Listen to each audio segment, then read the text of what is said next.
All right, sports fans, how's everybody out there doing? William Martin coming at you one more time here on YouTube with another edition of the 300 Pounds of Sports Knowledge podcast. Now, as the title of this podcast states, I am not surprised that the Philadelphia Phillies have decided to move on from Joe Girardi as their manager. Now, hands down, the Phillies have been the most underachieving team in Major League Baseball this year as they entered play today with a record of 22 and 29, in spite of the fact that they have the largest payroll in team history.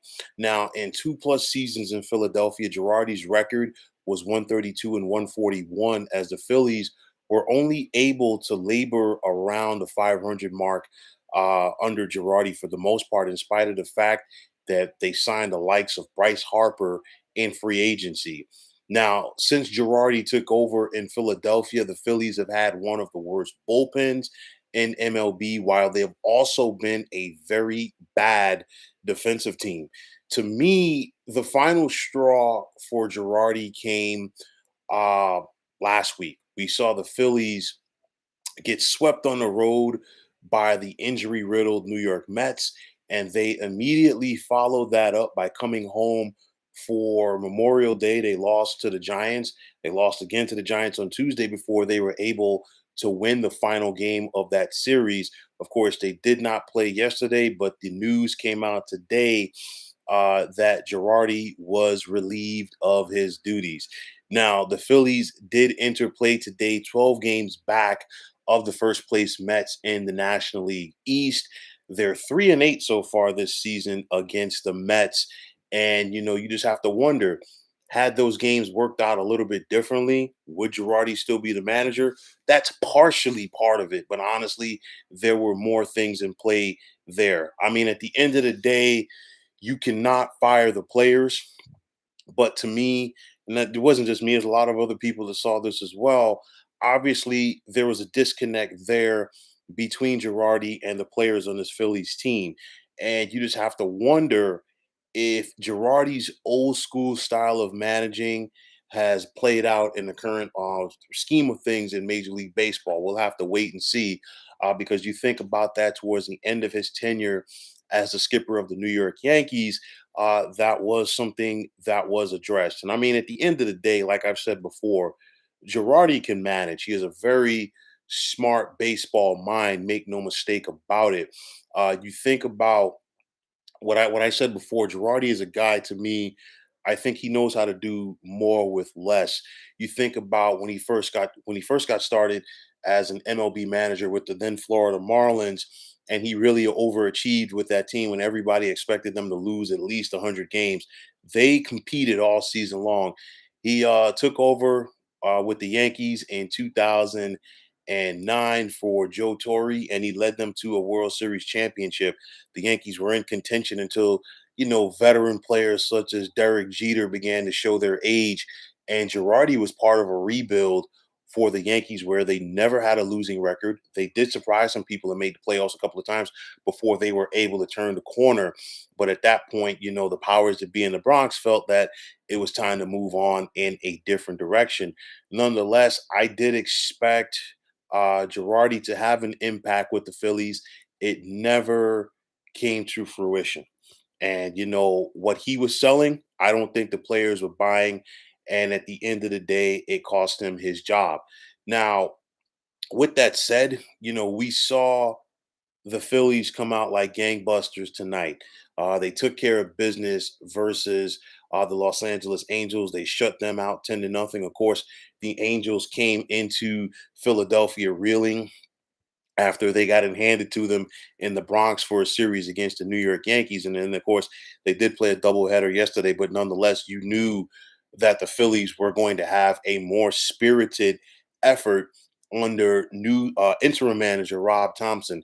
With that said, you always expect the team when they make a coaching change um, to go out there and play better ball, whatever it is, basketball, baseball, football, you name it.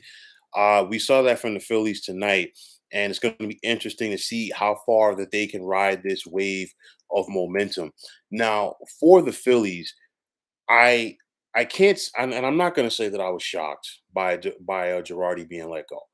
I just really thought that management was going to give him at least to the middle of this month. And I say this because after you get past the series with the Angels, who are slumping, the Phillies are on the road for three in Milwaukee against the Brewers. But right after that, there's a lull in the schedule for Philadelphia where they have an opportunity to fatten up in the win column in the middle of this month. They have three at home with the Diamondbacks, followed by three at home with the Marlins, and then five on the road with the Nationals before they have two on the road with the Texas Rangers. And I mean, for the most part, the Phillies, they just came off a very tough stretch. I mean, you think about it, from the middle of May to the end of the month, it wasn't good for them. They had four in LA against the Dodgers, where they did take three out of four, and it looked like they were turning the corner. But then they lost two out of three at home against San Diego, which was followed up by losing two out of three at home to the Dodgers. And then they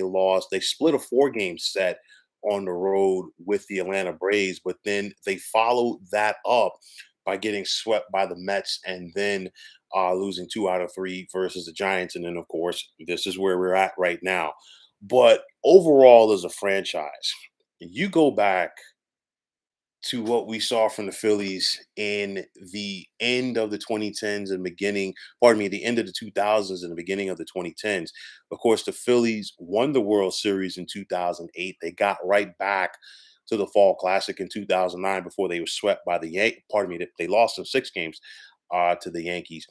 But then a lot of people felt that the Phillies were going to be around for some time with that team. They ran into a very tough San Francisco Giants team in 2010, and then they won 102 games in 2011, and they lost in the first round to St. Louis. And then right after that, we saw this team just completely fall off of a cliff.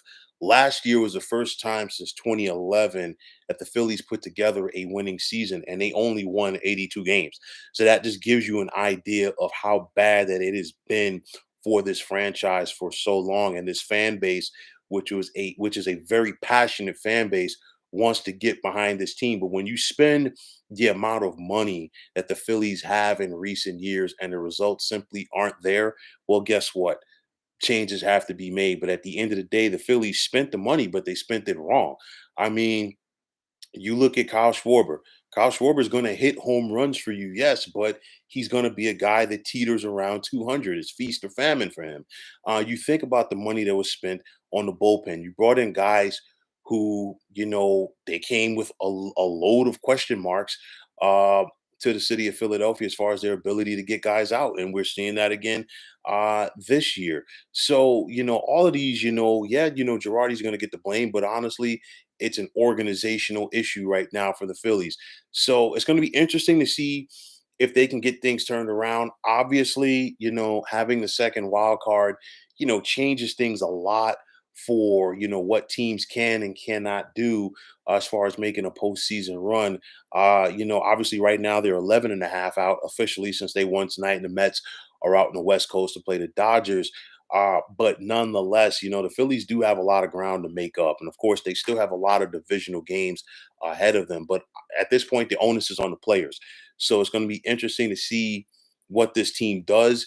You got one win under your belt tonight. So, if you win tomorrow, you got a winning streak going. I think the most important thing between now and the end of this month is to try to get back to 500, and then by the All-Star break, you can see what you have. But nonetheless, typically front offices like to see maybe about 50 games in as far as what they have from a team, and of course, they fired Girardi after the 51st game. Nonetheless, at the end of the day, this change was inevitable. We saw the writing on the wall. Nobody should be surprised by this. The only thing is now, let's see what type of Phillies team that we're going to get for the rest of the season. A team that's going to lay down, or a team that's going to fight for a spot in the postseason in the National League. So, folks, that is going to wrap it up. And as always, I want to take this time out to thank you for tuning into the 300 Pounds of Sports Knowledge podcast. here on YouTube. I want to take the time out to thank all of you fine folks out there for tuning in. And if you have not already, please feel free to subscribe to this channel. Now, if you're on Twitter, please feel free to follow me at 300 pounds of sports. And like I always say, if you follow me, it'll be my pleasure to follow you right back. There's also the sports discussion group on Facebook at the Sports Depot 365. You can check it out. Drop a line and be a part of one of the better sports debating sites going on social media. So, once again, fine folks, my name is William Martin. I am signing off, saying take care and have yourselves a wonderful day.